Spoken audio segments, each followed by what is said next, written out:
Every team in the playoffs, if they're without their best player, is vulnerable. That includes the Warriors if Steph Curry were to be out. But the Sixers in particular, because they're the thinnest of the really good teams. The Warriors are probably the next thinnest, to be honest, because of how much high-level players they have at the top of their roster. But the Sixers, everything needs to go through Joel Embiid.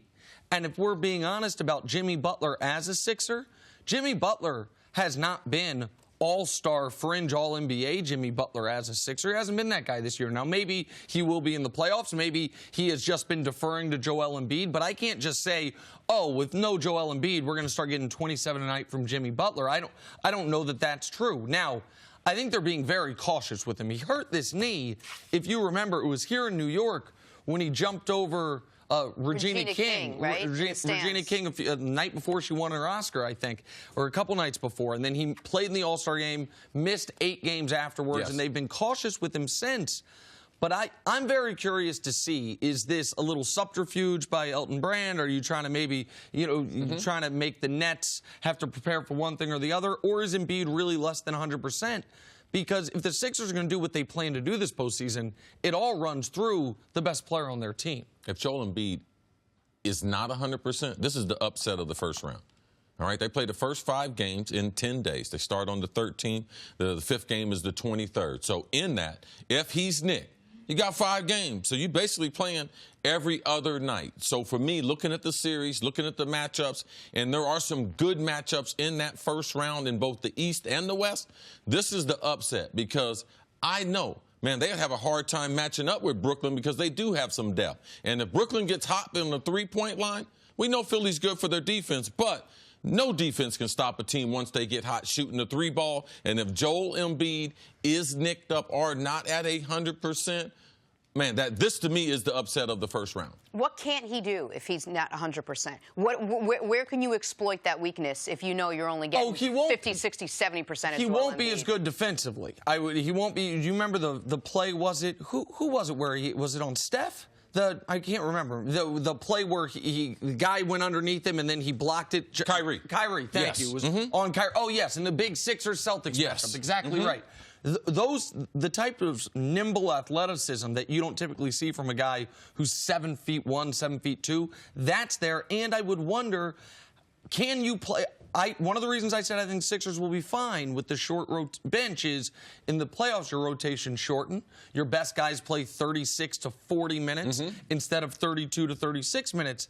If you have to nurse the knee and Embiid's on anything close to a minutes restriction, that just not being out there is something he can't do. Yeah, if he can't get up and down the court. Yeah, if he can't be as athletic as he is right there, that takes away. Because he also, when he brings you out to the 3-point line, that pump fake and going into the paint, how much of that are you going to see? So it's something we must watch. One other thing on getting up and down the court, to quote one of Chris's sources, the great Butch Carter, in the NBA playoffs, the centers are not going to get the calls. The one place where, if you have a very athletic big man, you can get the advantage is if he can beat you up the court on offense. Before you set up that Before defense. you set up, they also won't call offensive fouls on a big man who is going to immediately initiate position. And so if Embiid's not 100%, then he's not going to be beating guys up in the secondary break. There's just different things to watch. I think Elton Brand's tricking us a little bit, personally. I think Embiid's going to be fine, but if he's not, this is a big deal for Philly. I'm sorry, did you just reveal who Chris's source was? Listen, isn't that the whole point of a source? Listen, man, it's his big brother. It's his big brother's been airing him his whole life. So much for all your information now. All right, let's talk about the Celtics and the direction they're going in, because it's hard to figure out which Celtics team this is. It's been such an inconsistent regular season. What are expectations for them now that the players are starting? I expect a version that I saw during the regular season, but I expect that version to be, because Kyrie Irving had a very good regular season. Now, as a team, the team was better when he wasn't on the court.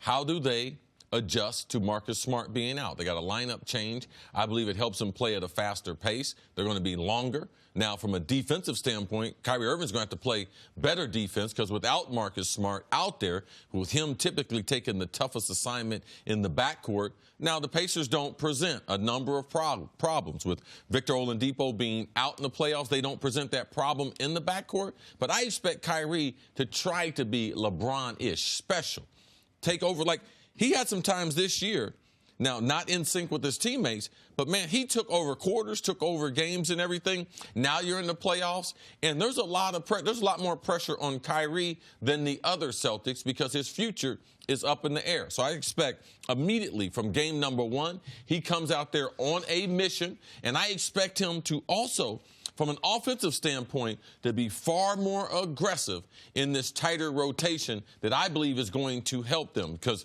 Jaylen Brown's going to get more minutes. Tatum should get more minutes. And Gordon Hayward. Gordon Hayward, he should get more minutes in a way that how they utilize him becomes very important. But I expect Kyrie to be special, even at the Celtics. If they follow up a lackluster season with a lackluster postseason, I believe Kyrie's going to remove his name from it because he's going to personally be on a mission to individually make sure that his stats look good. And listen, this is what they were missing last year, we were told. They just didn't have the star. They didn't have the closer. They didn't have the guy you could trust in road playoff games. Remember last year, this Celtics team won one road playoff game the whole run. It was an overtime win in Philly that it so much looked like that Philly had won that the guy set off the confetti cannon at the end of regulation. I put up or shut up time now for Boston. Kyrie has said, man, just can't wait to get to the playoffs. The team has enormous expectations built into this season and built into what this season will allow them to do in the future.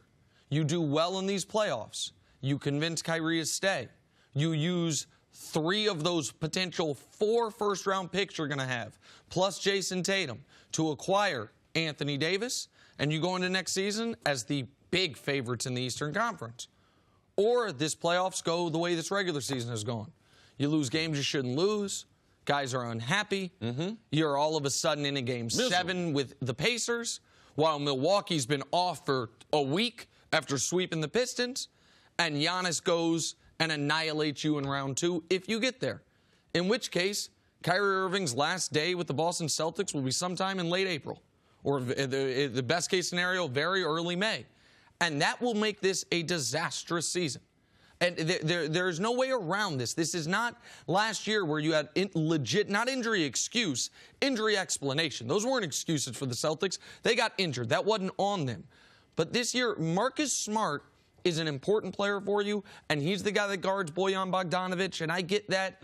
But if you were the team you said you were, a Marcus Smart first-round injury cannot derail that. And that cannot be used as an excuse. And for Kyrie has been amazing in the playoffs with LeBron.